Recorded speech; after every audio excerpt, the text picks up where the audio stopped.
Okay, hello and welcome everyone. I'm Lisa Martin with Silver Spring Town Center, and we ask that you mute yourself until we have time for Q&A afterward. Anyway, I am so excited about tonight's program, creating sacred space through art with artist Suzanne Firstenberg. So happy to have you, Suzanne. Thank you. It's great to be here. Great. I know many of you saw the stunning exhibit she created with over 700,000 little white flags in memory of all who died of COVID in our country. So we'll be exploring that, learning more about that with her. Before we get started, I just want to remind everyone we are recording and also streaming live to Facebook.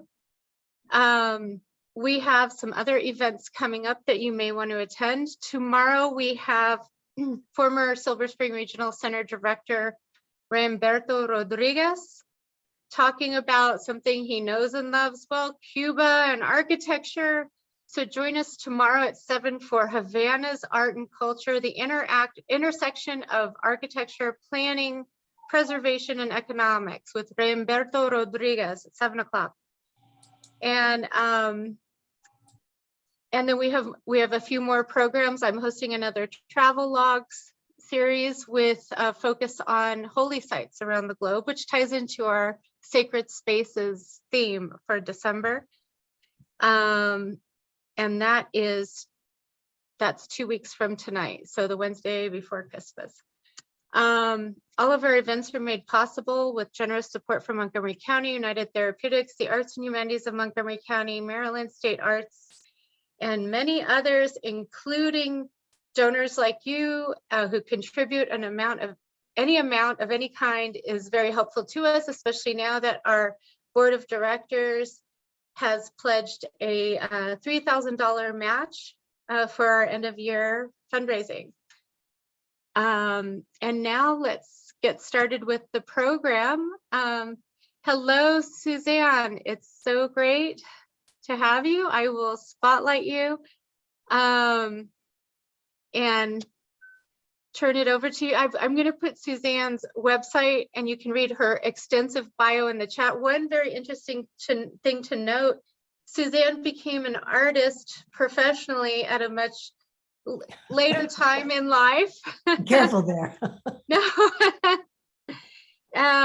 So it's especially inspiring, for us all that, we can start our lives over, start new parts of our lives over again. So I want to hear more about that too, if we have time. So take it away, Suzanne. Great. Well, Lisa, thank you so much for having me. And I appreciate all of you who are joining us. I look forward to our conversation. What Lisa's referring to is that I'm not a typical artist who grew up through art. I had a career in the pharmaceutical industry, got married and moved to Washington, D.C., raised 3 kids, and did 25 years of hospice volunteering in there. And about 11 years ago, I accidentally discovered I was an artist. And so I took every art class that I could find, never having taken an art class before then. And I learned to paint and draw. I learned to weld and carve stone. I learned everything I could as far as manipulating materials so that I would be a polyglot. I would have whatever material I needed to communicate what I wanted to through art. And so I call myself a social practice artist because I'm using those methods and materials to change things for the better. And I will tell you that as an artist, it was an incredible honor to be able to present art on the National Mall. And so I wanted to share that story with you and talk about how I and literally 1,000 volunteers changed the National Mall into a real sacred space. So let me share my screen with you, and I'm going to step through this, just a series of slides. I'm going to go through them quickly. If you have questions, throw them into the chat box or just hold them, and we can move around in the conversation until at the end and get all those questions answered. Let me just tell you what I don't have in this presentation. I don't have a lot of the stories about my interactions with people, with visitors in the flag exhibition. I will share those with you later as we are answering questions and having a conversation. So in America, remember, as I said, it was an incredible honor to present art on the National Mall. Usually art does not have more than 3 days to appear on the mall. This art exhibition began September 17th and it lasted until October 3rd. It was on the mall for 17 days this fall. And it was on the grounds of the Washington Monument. If you can read that, what I wanted to do, this is a photo of the postcard that we handed out at the reception tents. I wanted to really explain that our nation's, and you read it there, our nation's true strength derives from caring for and valuing every single American. And so what we did was we planted one white flag for each life lost to COVID-19. And I say the immensity of this art reflects the enormity of our loss, because we've lost so much in losing so many people. So I look forward to hearing from you all about, who actually got a chance to come to the mall and experience this in person. As a sculptor, I must say that the tactileness of material, the materiality of these flags was incredible. So for those who have only seen photos, my apologies, because it was very different to experience this in person. We took space on the National Mall and that people usually just transit through, and we created a sacred space in these 17 days in which the flags were on the mall. I've got a few beauty shots to show you. This is from a lift 40 feet in the air. It is from 15th Street. We began installation, by the way, in the shadow of the Smithsonian's National Museum of African American History and Culture, because I wanted that to be my nod to communities of color that I recognized how tremendous their loss was in particular. Here you see the space activated by people walking through it, and you can see in the distance the World War II memorial. This shot is from the Commerce Building. To capture all the flags, we actually never got a shot from either the Commerce Building or the webcam atop the African American Museum. So we got special permission and used aerial photography to capture the entire installation for posterity. But here you see the closest thing to that aerial photography. This is a lift that was maybe 60 feet up in the air. This is thanks to National Geographic hiring Stephen Wilkes. I hope that you all are familiar with Stephen Wilkes' photography. He has done some amazing photographs. One of the most recent has been his inaugural pictures or photographs. What he does is he hires a lift, he goes up in it and parks himself there for 16, 18, 20 hours and takes literally thousands of photographs as the sun moves from dawn to dusk and in through the night. And then he takes those photographs and takes slivers of them to create a composite photo. This is his composite photo, his day to night photo of the In America art installation. If you look at this, you see the day dawning over the African American Museum, and then you see it setting over the Jefferson Memorial. The way he creates these photos is just astonishing. He's simply brilliant. He was great. He actually captured me. This is my Where's Waldo moment. I am one of those people walking on the sidewalk, walking away from the camera as I set out to do work in the flag field that day. Just FYI, this will be the centerfold for National Geographic's January issue. So I encourage you, if you want this shot, to go buy that from the newsstands. One of the few shots, and this is taken from an airplane taking off from National Airport. This is one of the few shots that shows the totality of the art installation. It really looks like someone laid fabric out there on the National Mall.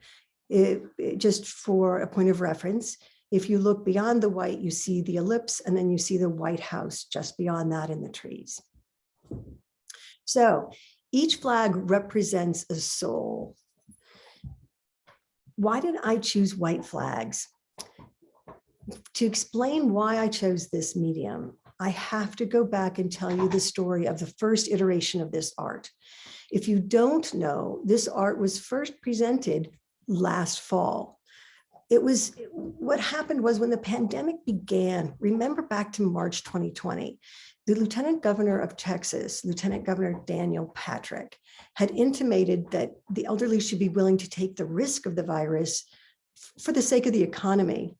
I'm from Western South Dakota, and I so wanted to write to him and say, let me give you my elderly mother's phone number there in Western South Dakota, because you can tell her that she should take the risk for the virus. I laughed, but I was frankly appalled. 25 years of hospice volunteering has taught me the value of everyone, no matter what age. And, you know, if we're all lucky, we will all be elderly. And so his gross disregard for this community was very upsetting to me. But then another data point in my journey to creating this art was in April, when we were learning that when the administration had said that they were tired of talking about the pandemic and wanted to just cheerlead for the economy. That's the very weekend when CNN first reported that communities of color were disproportionately affected. And I thought, here we go, devaluing other lives by concentrating on the economy. And when you start devaluing huge swaths of society, that's when society crumbles. And so I was very concerned about this. And that's the point when I knew I would create art to address this. And then I guess it was mid-August 2020, there was a headline in the Washington Post that said the administration considered 180,000 deaths just a statistic. And I thought, no, that was it. That sent me over the cliff. And I knew right then that I, as a visual artist, had to use my art to say we cannot devalue lives. And just because the numbers are growing so large, the cumulative death toll is growing so large, we have to find every way possible to humanize people. And so I termed my art, In America, How Could This Happen? Because that was what I was thinking at that time. So here you see a picture of it. It was created at RFK Stadium, right outside the DC Armory. There's a beautiful oval for 4.5 acres of land. And we started this installation at the end of October with 267,000 flags. We ended it with 206. We started with 219,000. We ended it with 267,000. The central array was planted by a landscaper, planted in an array just like this, to mirror or to evoke Arlington Cemetery. That, of course, is where we bury and honor all those who keep us safe or who have kept us safe. And I wanted this space to be space in which we were honoring those, frankly, whom we had not kept safe. So here you see the central array. If you look under the trees on the right side of this image, you'll see that there's open spaces. Throughout the course of this 5-week installation, I asked the public to come help me plant the final 100,000 flags, and the public did indeed help with that. We had visitors. The mayor came. Jose Andres came. He was terrific. People kept asking me if they could donate to this cause. And I said, you know, we're going into a very dark, difficult winter when there will be many more people dying, or where there will be great food insecurity. And so I asked people to donate to World Central Kitchen, Jose Andres's charity. And so that's why we had him come. And then you see there House Speaker Nancy Pelosi. I also had the honor of hosting Dr. Fauci and his wife at the flags. And you may recognize the flags in the documentary that is now streaming. I think it's just called Fauci. It's a brilliant film by John Hoffman. He had extraordinary access to Dr. Fauci and his family for that documentary. Here you have an aerial view. This is just, I think, maybe 5 days, 6 days before the installation closed. But this gives you a feel for the immensity of this art. When this closed that last day of November, I was under the impression that this would be it. You see me there pulling up the last flag. We had to we ran out of space. We had to plant flags in the median space surrounding that oval of land. Little did I know that representatives for the Trust for the National Mall and management for the National Park Service had attended that art installation, and that I would be then reimagining this art, but placed on the National Mall. I had not at first, last year in 2020, even considered approaching the National Park Service because art on the mall typically gets just 3 days. A day to install, a day for it to be experienced, and a day then for removal. That to me would just be a photo op.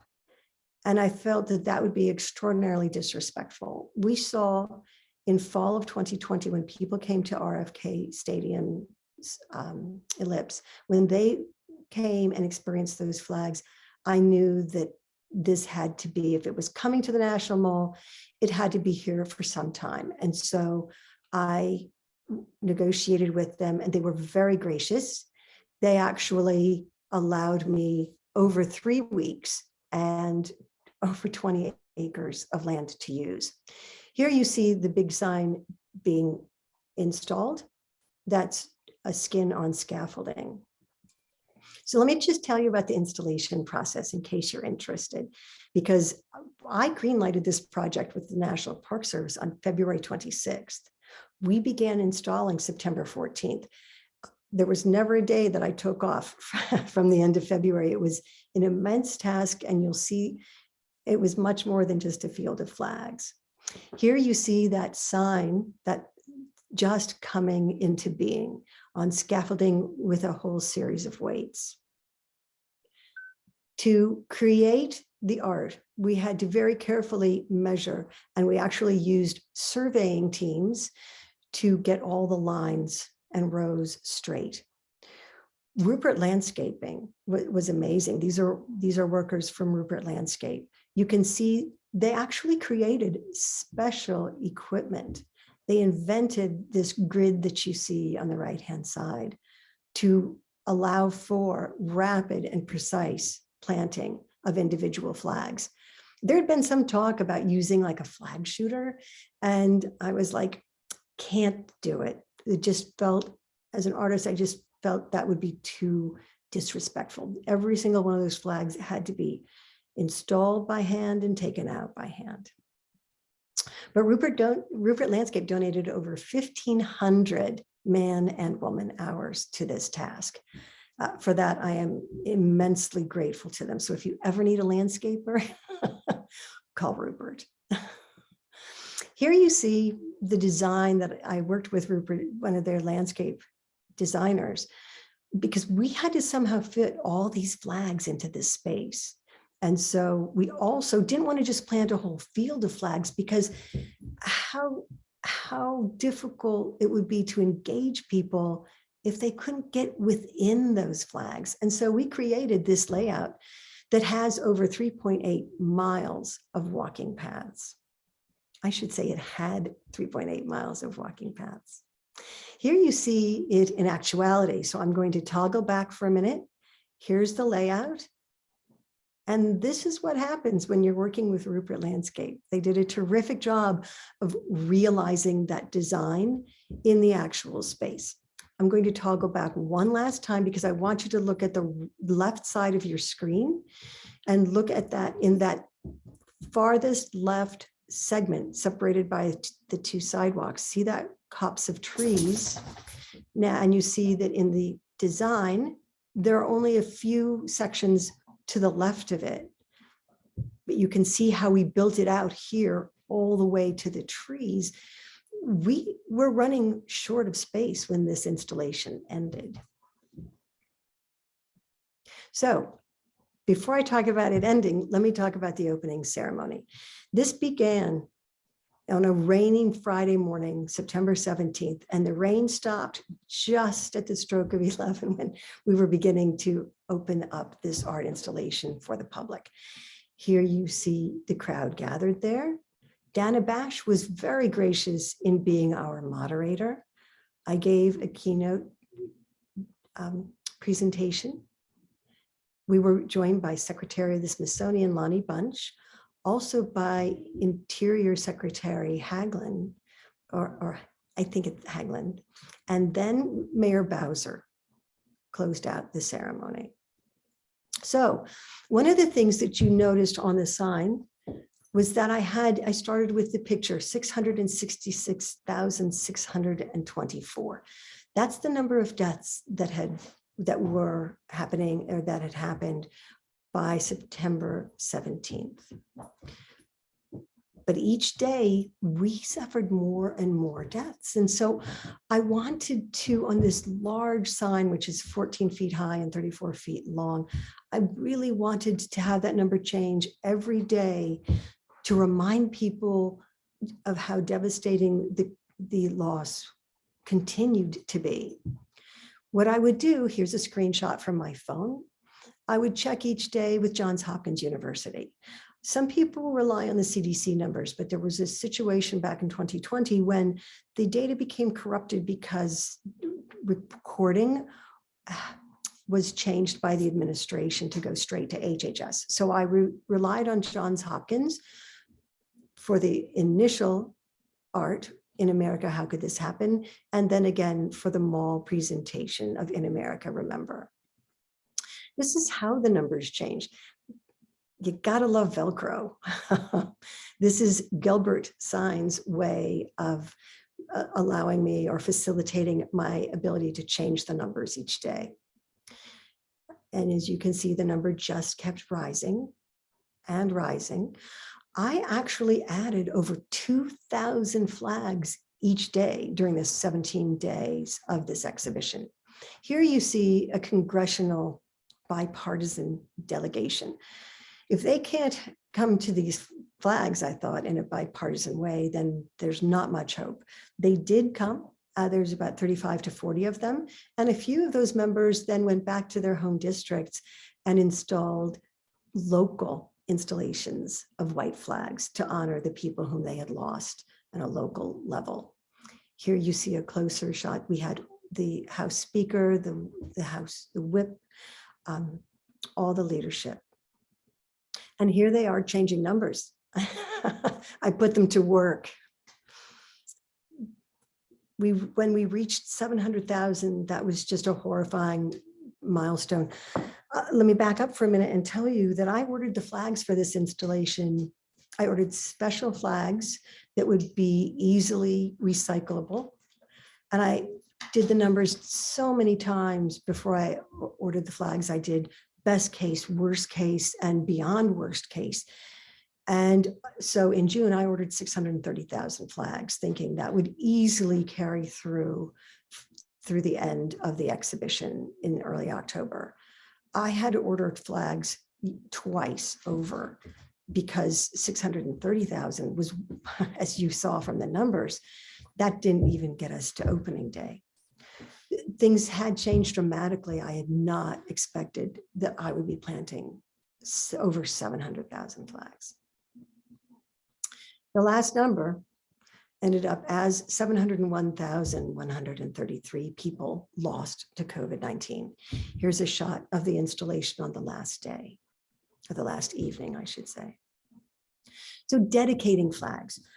It's what I've talked about so far is really using the art as data visualization, me helping the country to understand the size, the enormity of the loss of life in the United States.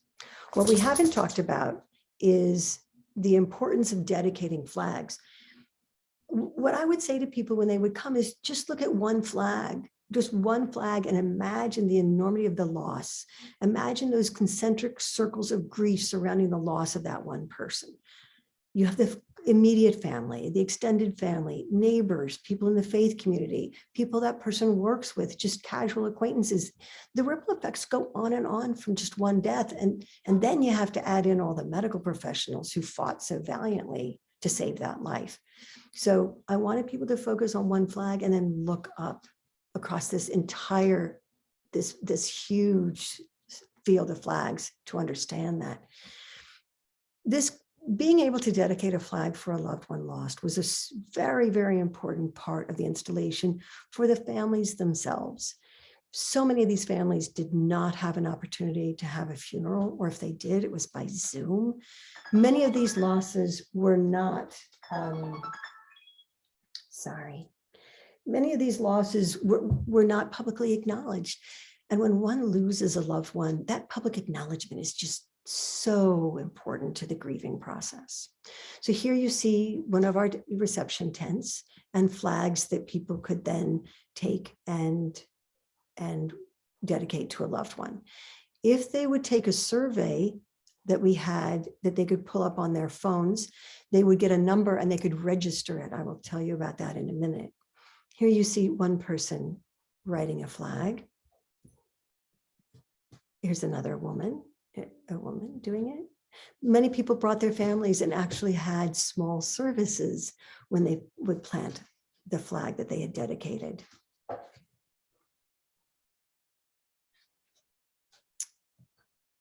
Dedicated to a beautiful soul gone too soon.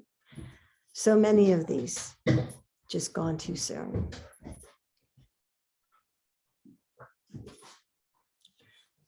The problem with having art on the National Mall is that it's selective. Only people like us who live close by, or those who can afford the time and the money to come to Washington, D.C., were advantaged in participating. And so I felt it was very important to create equity, equitable access. And so I partnered with Esri, which is the world's largest mapping software company, and they helped me. We created a way for people who couldn't come physically to this installation to actually request a flag dedication. They could go onto our website, which was inamericaflags.org. The website is still up and running.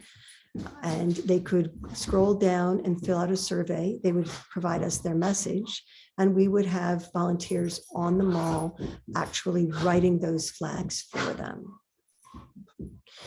You can see where we would get a slip of paper with the message printed out from the website, and then actually have a volunteer write the flag.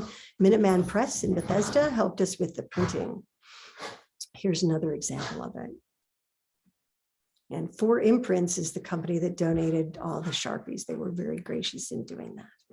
So then people who requested flags could in a few days' time go back to the website and search the map.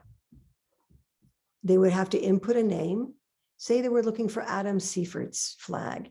Here's how it would present. It would show them exactly where within this immense field of flags their personalized flag for Adam was flying.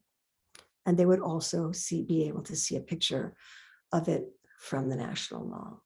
Look at that, Daddy, how's the weather? We miss your smile every day. We love you, Dad.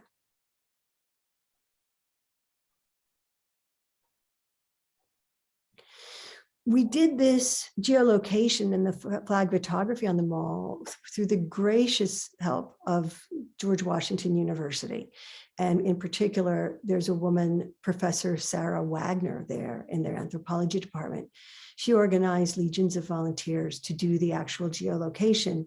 They would take their phones, download a special survey, and they would input the number that was coded on that flag, take a picture of the flag, and then hit a button, and the survey could tell where they were in the flags and geolocate it that way. So the benefit of technology allowing us to make this accessible to people all over the country was really, really a very valuable part of the art, and a part that most people who just look at a photo will never even know happened. We had over 7,000 submissions, and we have in my studio now almost from both installations, we have almost 20,000 dedicated flags. Here you see that geolocation work happening. And here we are coordinating at the tent, volunteer tent. So let me share just a few flags with you. If you want to come to my studio, you can help clean, document, and archive flags. And we'll talk about that later. This is one of the first that just broke my heart. This is for Ralph Bianco. He's a World War II vet musician, 99-year-old. He refused a ventilator, asking it that it be saved for a younger person. Just imagine, you know, there's a patriot who gave many times to his country. A lot of people came to the flags and they brought a very different emotions. Some came with sadness, some came with frustration and anger. There was a lot of talk about vaccination status and believing in the virus. And so I have this flag in there, you know, Kitty, the writer says, I begged you in May to get the shots. You dismissed me with God will protect me. The vaccine is from God. You passed the end of July.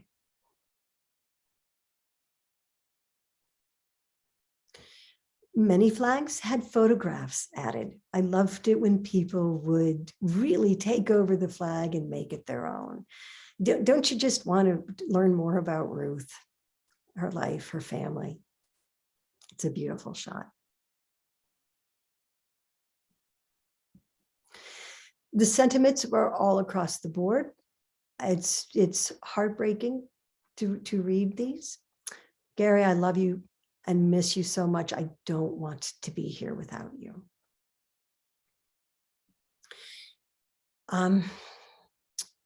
We are archiving all of these personalized flags. And it's important to do so because when you think back to the 18 and 19 Spanish flu pandemic, we have very little information from that.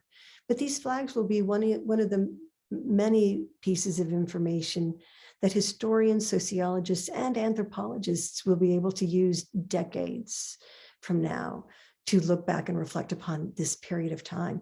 I think we all sometimes forget that we are living through an immensely important period of history. This is history in the making. Closing ceremony. The art installation ended on October 3rd. This was a Sunday. This was one of those last beautiful shots from that space. There was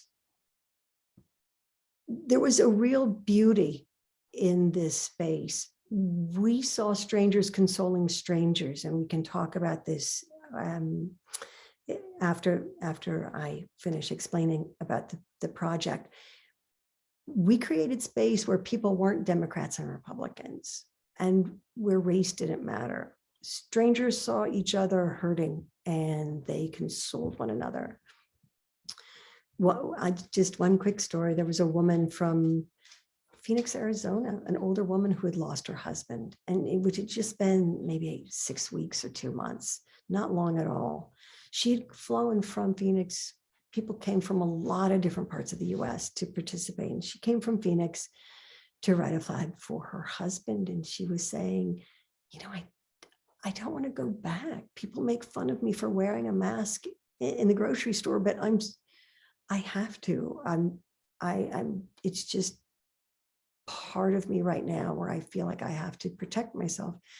And there was a young mother from Georgia who'd written a flag for her father who had died from COVID. And she walked off into the flags with the woman from Phoenix, and they were just sharing stories about how to feel protected and how to feel safe and how to navigate the societal wars that were happening in their respective cities. So those are the kinds of things that happened in these flags. And we created this space that's typically just used for transit in the National Mall, this space at the foot of the Washington Monument. And we created a safe space for people to mourn. I've never seen so many middle-aged men cry. It was incredible that they felt that they could release their emotions in this way. I will tell you one quick story. There was a pulmonologist from Denver. He said, Suzanne, thank you so much. I lost my mother in May and my wife in June to COVID. And I'm a pulmonologist. I had to just put my doctor face back on and go right back into the hospital because I'm frontline. And he said, getting to come here and write flags for them and just be in this space has actually allowed me to find that grief within. I was really, really honored. As I said at the closing ceremony, you know, the flags did their job. They did it well. They, as people reported to me, they provided solace to many. And people even remarked that they felt a bit of peace after having come to experience the flags. Fittingly, what we did, we had representatives from many different faiths give sermons and say blessings over the flags. We included a humanist. For those of no faith, we also had, there's Doreen Gensler. She gave a talk and she and I read some of the cards. There we are reading some of the last messages. One of the last messages that I read was to a man writing, a young man writing to his father saying, you know, that he hoped he would now have peace. And he said, we've got this. We had a bugler, a military bugler play taps. And with that, the sun set over the flags. And the art that had meant so much to so many people had to disappear the very next day. But that moment, those lingering moments were very special.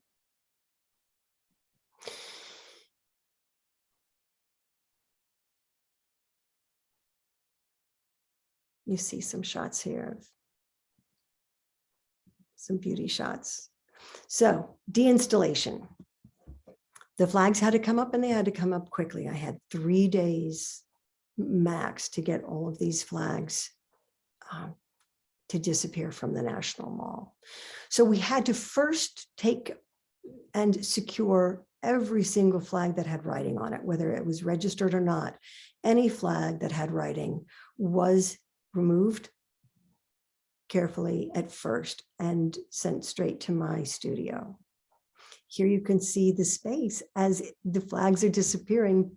They're disappearing. We rolled out from the African American Museum on 15th Street towards 17th Street. And now you can see we took the flags out. We rolled back off that space.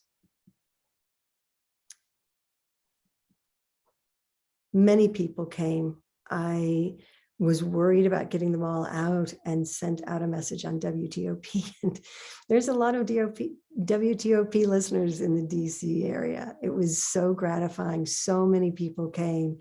Companies brought their employees. Schools, the School Without Walls brought their class. And there you see us almost done with the flags. There's the last flag coming out of the ground.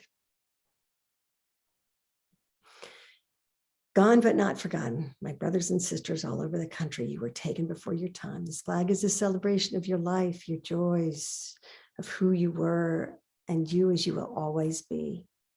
With love, your neighbor and friend. Beautiful.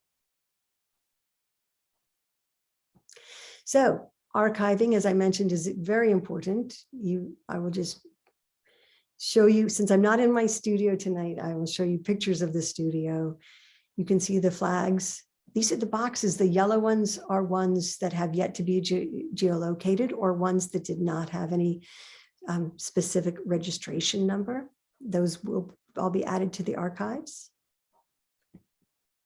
Students are coming to the studio to help me, and the public is invited to come during open studio hours to help in the process of labeling and cleaning and archiving all of them.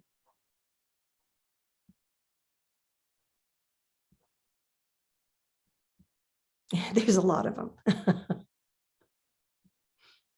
So there you have it. Let me just see if, yep. My art is the physical manifestation of empathy. Some people saw this art as a data visualization. Some people truly embodied it as a memorial. And I thought it was all of those things and more, because we have to visually show our caring for one another in this difficult time. So with that, I've talked long enough. Let me stop sharing the screen and let me hear some of your questions. Thank you so much, Suzanne. That was really, really moving to see again, and even more so when you were in person. I got to go a couple of times. And then also when you did it before. You created flags. Right, and I made 2 flags for 2 of the over 24 people that I know who passed from COVID. So, and these are people I know in real life. So, yeah, it was an important thing for me to acknowledge them there. So I think some people in the audience may have questions. If you have a question, you can raise your hand or ask in the chat.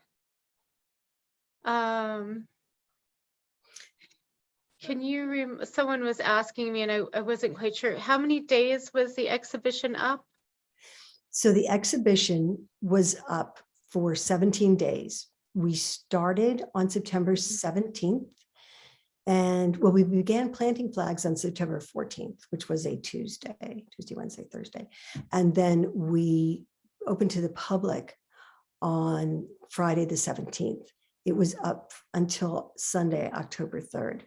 Let me tell you a quick story. And this is why I say Rupert landscaping is so amazing. So there I was. It was late in the day on Thursday. We were still planting flags. We had to have them all planted because the exhibition was opening the next day, on Friday.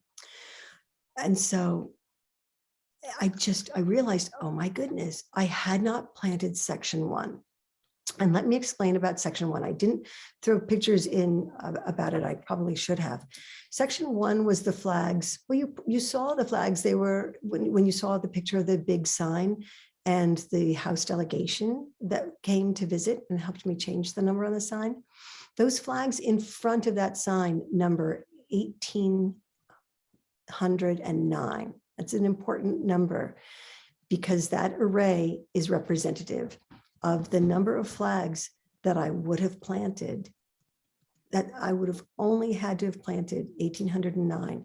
If we in the United States had had the excellent leadership up front, the superb testing, contact tracing, and quarantining protocol that New Zealand had, and the social cohesion of New Zealand. Off to the side, there was a plot of 27 flags, and that represented the cumulative death toll for New Zealand. They're at 5 million, we're at 330 million. So 1809 was all the flags that we could have reasonably expected to have honoring those who died from the US, in the US from COVID, if we had had all that, if we'd been ready, if we'd been prepared, and if we had pulled together. So people coming from 15th and Constitution and seeing the art first in front of the big sign, they would see 1800 flags, and then they'd walk around the big sign and they would see flags, white flags, as far as the eye could see, representing what really had happened. And as a visual artist, I felt compelled to plant those 2 arrays to really demonstrate the reality of what we were facing. We don't do pandemics. This is the first real pandemic that has touched our lives. And so we have to help people understand what has happened. And that was the way I, as a visual artist, put it into context within the scope of this exhibition. So let me get back to my point about landscaping and Craig Rupert. So it's Thursday, and I go, oh my God, I have not planted section 1. And I thought, okay, well, I've got over 1800 flags I've got to plant. So I asked the guys from Rupert if they would bring me over one of those grids that you saw in an early shot of the installation process, because I was just going to go ahead and plant them myself. And Craig Rupert shows up, and two other guys from his team. And he just looks at me and he says, "We're here to help." And that's when the heavens opened. If you will remember, in 1 hour, Alexandria, Virginia got over 4 inches of rain in 1 hour. That was the hour when Craig Rupert and I, and a few of his teammates, that was when we planted 1,800 flags. So I am forever indebted to Craig, not just for helping to plant the whole field, but for having that kind of spirit and dedication to the mission. You know, I had, in the planning process for this project, I had over 35 people reporting to me directly, whether it was the law firm helping us pro bono on how to handle all the security issues about having a website and providing personal information and all that, to American University, that where their School of Education created lesson plans for teachers in grades K through 12 to use with students to help them be able to speak to their own pandemic experiences and to help them develop empathy for others' stories. So there was a lot involved. It was more than just a field of flags. Right. I'm especially interested in the documentation with photography and video from of the aerial shots. We actually recently hosted Mike Sabola with Mid-Atlantic Drones. He's also a filmmaker. Actually, he's the one who caught the shot of RFK. When I showed you that big aerial where you saw the big sign in the foreground and then RFK Stadium with the State Farm sign in the background, the oval shot from last fall's In America, How Could This Happen? That was Mike from Mid-Atlantic Drones. So he was terrific. He had helped film the Fauci documentary. And so he was really gracious in giving us a shot of our art. The challenge on the National Mall is it's a no-fly zone. You cannot fly a drone. I don't care who you are. You can't get a drone up there. It goes through the Secret Service and it goes through layers of government control. I'll tell you the story. When the congressional delegation came, it was the Friday before we closed on Sunday. And Speaker Pelosi, who had been instrumental in getting the AIDS quilt presented on the National Mall, she mentioned how important it was to get photography of that installation. And we looked at her and we said, you know, the location and the topography of this, we will actually never have a complete shot that really shows the entirety of it, because we can't get permission. And she helped an aerial photographer, and he used balloons. So she helped him get the permitting. It still had to go through all the processes, but they expedited it. And we were able to capture that, some pictures. I have not included them in this presentation, but they will be available soon. And so we do have, for the Smithsonian and for historical purposes, a picture of the entirety of the art installation. Wow. And it's interesting. They just use regular balloons, or were they larger balloons? They were kind of big. like in the photography, they had to erase the shadow of the balloon. But yes, and so there was some footage captured that really hasn't been captured in that way. And we also have a 360 experience of being just over the flags. So those pieces of visual information will be made available to the public if I do a traveling exhibition, or if and when this goes to the Smithsonian, which it likely will. I thought the Smithsonian was taking a lot of the flags. You know, they're just so wonderful to partner with. They have been incredible. And Thea Hartig, the director of the Smithsonian National Museum of American History, she even came and helped write flags for families that couldn't be there. She helped with deinstallation. She was incredibly supportive. And it was brilliant on their part. The Smithsonian National Museum of American History actually had up during this fall's installation an exhibition from the dedicated, including dedicated flags from last fall at RFK. So people could go to the second floor. That installation, that exhibition of 24 dedicated flags may still actually be up in the Smithsonian's American History Museum. But yes, they will be accessioning items and flags from this one as well. But not all of them, just a fraction of them. No one will be accessioning 701,000 flags because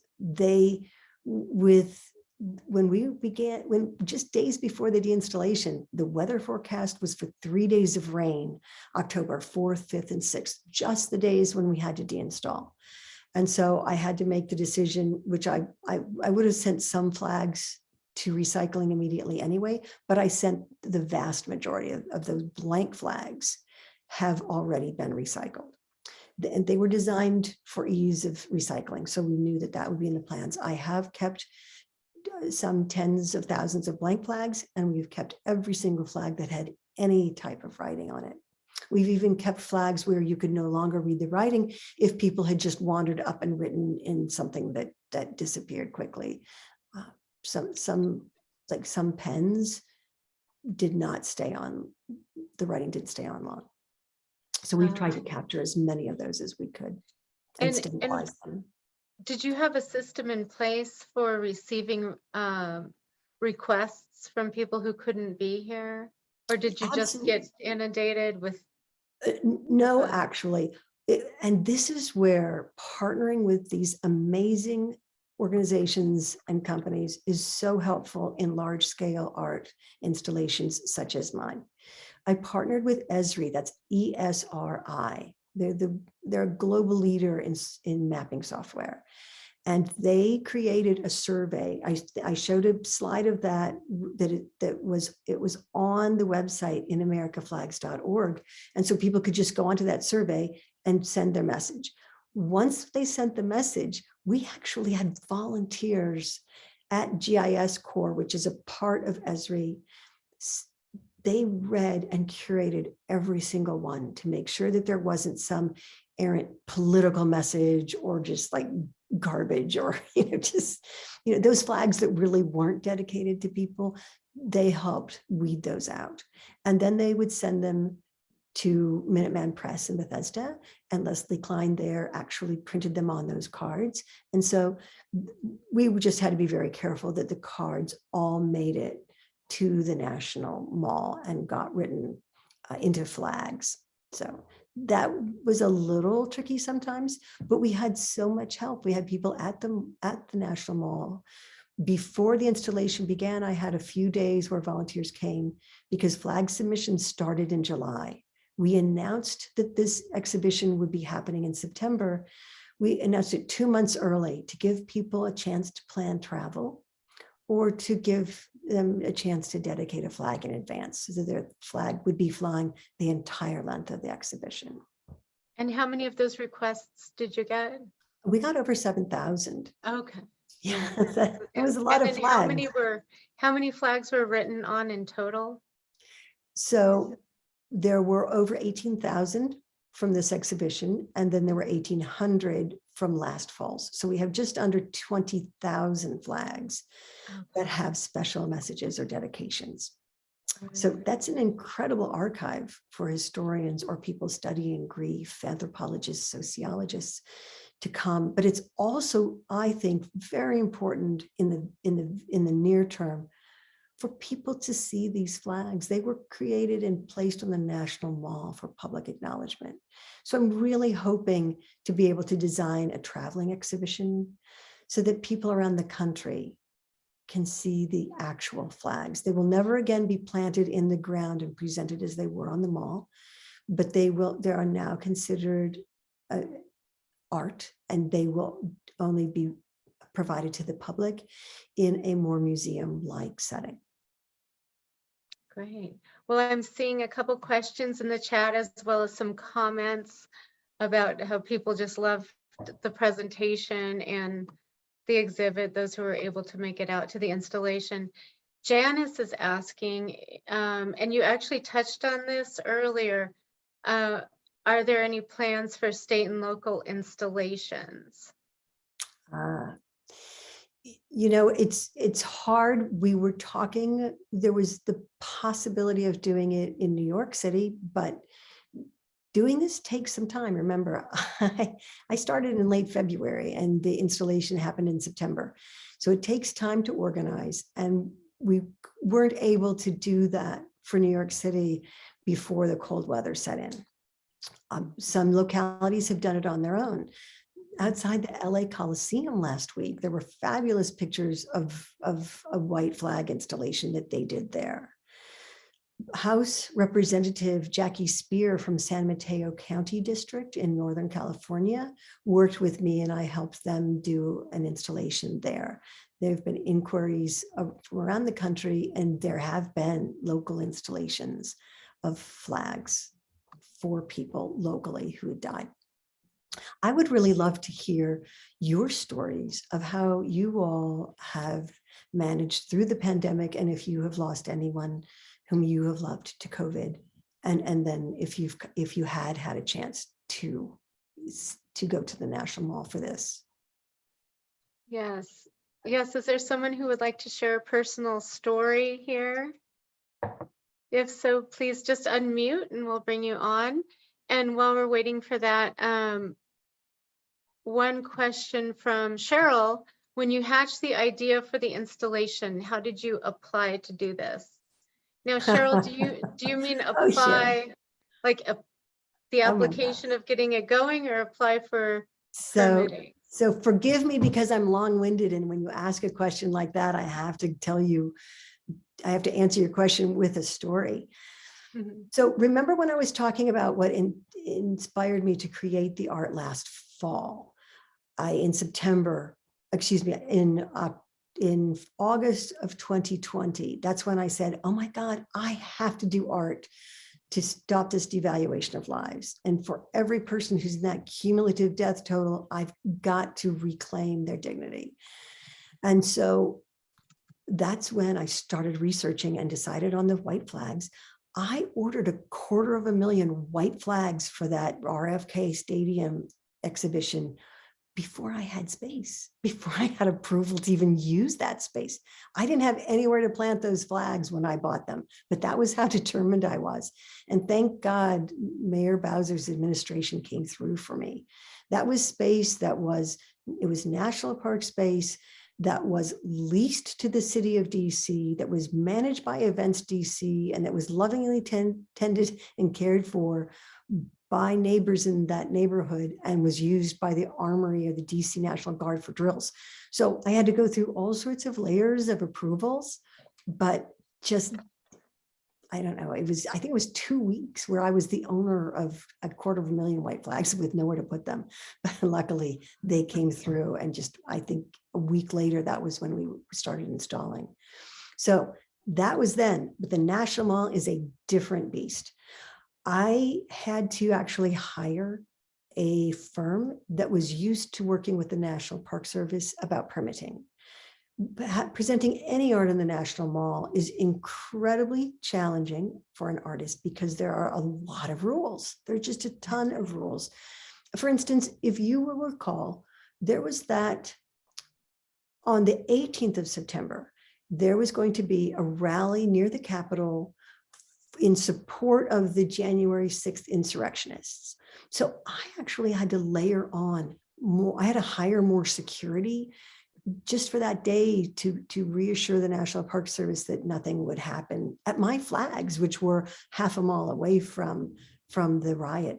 But there were a lot of rules. For instance, that large sign you saw that was built out of scaffolding and skin and lots of weight, that sign had to be moved every 5 days to protect the grass. There were signs there were rules about where we could put the tents, the reception tents, because the White House has to be able to view the Jefferson Memorial. And so nothing, no structure can be put in their view. So it's the shed view rule, and we could not have reception tents that would be within that band of land from the White House to the Jefferson Memorial. So there were so many rules. We began the process February 26th. I had numerous meetings with my permitting specialist, Marissa Richardson, who was incredibly helpful. She was amazing.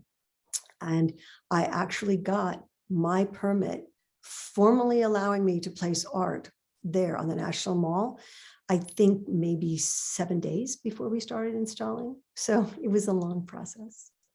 Wow. So you didn't have much time from approval to Well, we were assuming execution. approval. Right.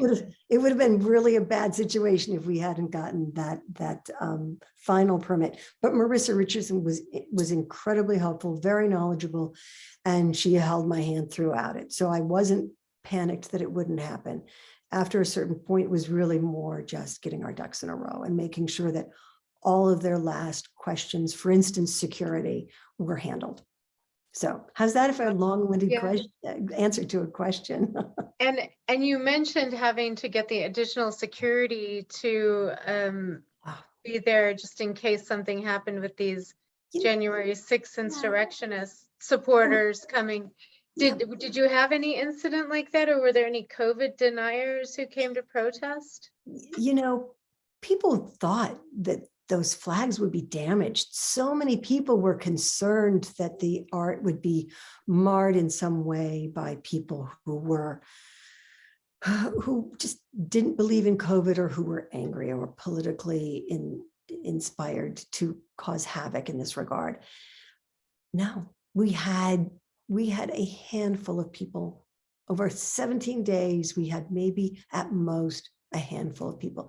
And let me share one story with you, because this is illustrative of how we handled this.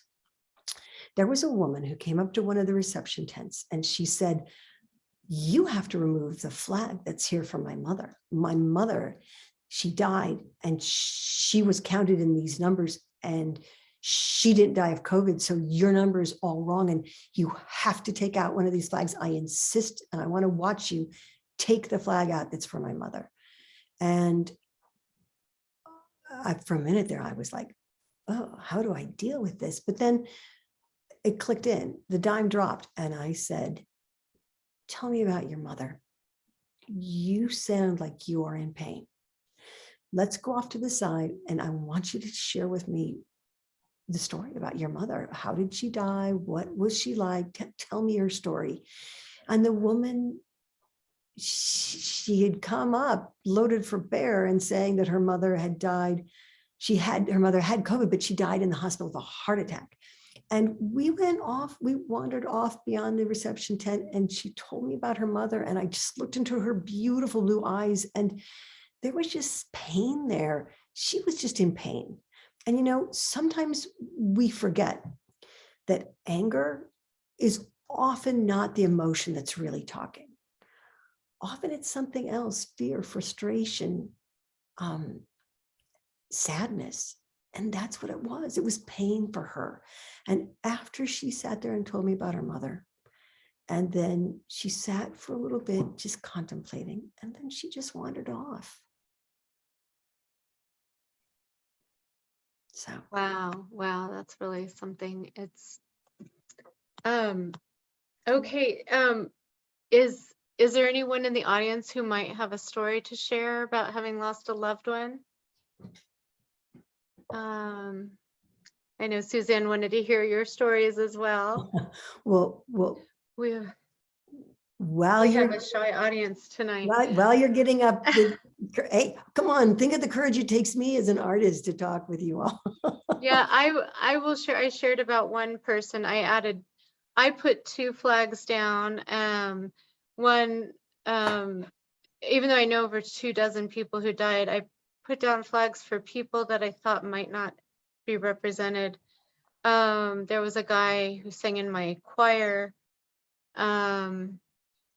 who died. He worked at the DMV in Maryland, or MVA, Maryland Vehicle Administration. So he got it from, and he was almost exactly my age.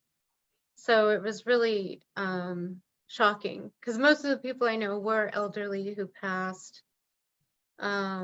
It's, you know, I still view even the oldest among them who were in their 90s, I still viewed them as dying too young. Yeah. Because it's, you know, it's just could have been prevented. And so it's just heartbreaking to think these numbers didn't have to escalate. Well,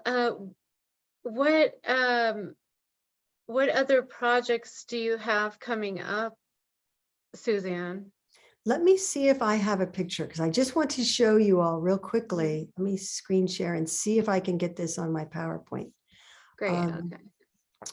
I want to show you the etiology of this. This is where Okay. art comes from. I work in my art, and I hope you'll go to the website, SuzanneFirstenberg.com, and see some of it. My art tends to be beautiful from a distance, and then when people get up close, they go, oh my gosh, that's the real story. Here is one piece of art that I did. It's called Updraft America. It was presented in 2016 at American University. I used to work on Capitol Hill in the US Senate. And I was, so in 2000, so I understood about Congress, and I knew about the congressional record, the writing, the documentation of everything that happens on the House and Senate floor. And so in 2015, when yet another threatened government shutdown was about to happen, I was so annoyed. I got a subscription to the congressional record. And for a year, I folded page after page into paper airplanes. And here you see them installed at American University, half are striped red, half are striped blue. And those that actually had the courage to move across the political divide, their colors merged into purple and they flew out of the museum. You know, and people just saw a bunch of paper airplanes until they got close, and then they could actually read the title of on a page on them, or read the pages themselves to see that it was the congressional record. Then one of my pieces, I did an entire art series called The Empty Fix. It's really called the empathy fix, but the empty fix is how you encounter it. I knew nothing about drug addiction. And so I decided to figure it out, to learn for myself what it's all about. So I traveled the United States. I went to 24 different states and interviewed hundreds of people who were suffering or recovering from drug addiction. And they taught me a lot. This is a 7-installation art series, and it can be previewed at simply emptyfix.com. It has its own separate website. You'll see all 7 of the art installations there. And this is just coming out into the public because I had only shown just a couple of the installations publicly. And so now all 7 were finished just as the pandemic, as we were shutting down. So my intent is to, in part, spend some time getting this art out. One of those pieces, though, is called Unforgotten. I previewed this in Bethesda at the metro station in 2019. These, and it was all, there you see a wider shot of it. This is really prelude to In America, because these are gene pockets, pieces of genes, and people could were encouraged to write the names of those who had died from drug overdose. They could put separate messages into the pockets, and because this is an outdoor installation, those messages would then disintegrate into the fabric of the genes ultimately. This you see on the right-hand side. This is a picture of the art installation up close, presented at the Rockville Town Hall. And a fellow sculptor, well, fellow artist, she's a art therapist. She put it up for me while I was busy putting up flags on the National Mall. But Sheila Berman helped me with that. But this was prelude to the In America, because this taught me how important it is for people to write names and to have those names be in public. The reason I designed it to be just jean pockets strung up with cording is because I wanted something that communities around the nation could do on their own. They don't like, just like with the white flags, where white flag installations were popping up all over America this fall. This could too. It doesn't take a lot. It just takes some old pairs of jeans that are no longer usable, a pair of scissors and some cording, and people can create an installation in their own community to honor those whom we have lost to drug overdose. That whole series was created just to help people to create empathy, because it's just so important, especially now when we let so much divide us. We're divided by economics, by race, but so totally by ideology. And it's hard to break down those echo chamber doors, because we become locked in our echo chambers by social media and by algorithms. And as I say to people, art can filter in through the air vents, and it can slide in under the door, and art can open those locked doors of the echo chambers from the inside. Great. This has been a wonderful program, Suzanne, very inspiring. And so thank you so much. It's really great. We're going to continue to follow your work and see what you do. We'll look forward to seeing you around town with more of these creative, thought-provoking, and Thank you. feeling inspired installations. I invite everyone who's tuned in tonight to feel free to supply your email addresses to Lisa, and I will put you on an email list and invite you to my open studio hours so that you can come help me with this massive archival process and project. Right. Yeah. So people can get in touch with Suzanne directly at our website, SuzanneFirstenberg.com, or email me and we can link you for opportunities to volunteer on wrapping up the In America Remember project and work with the flags in Suzanne's studio, which is in, you said Bethesda, right? Yes. Great. Okay. Well, thank you so much. It's just been really a thought-provoking, inspiring evening with you, Suzanne. Thank you so much. Thank you for having me. And everyone, please be safe.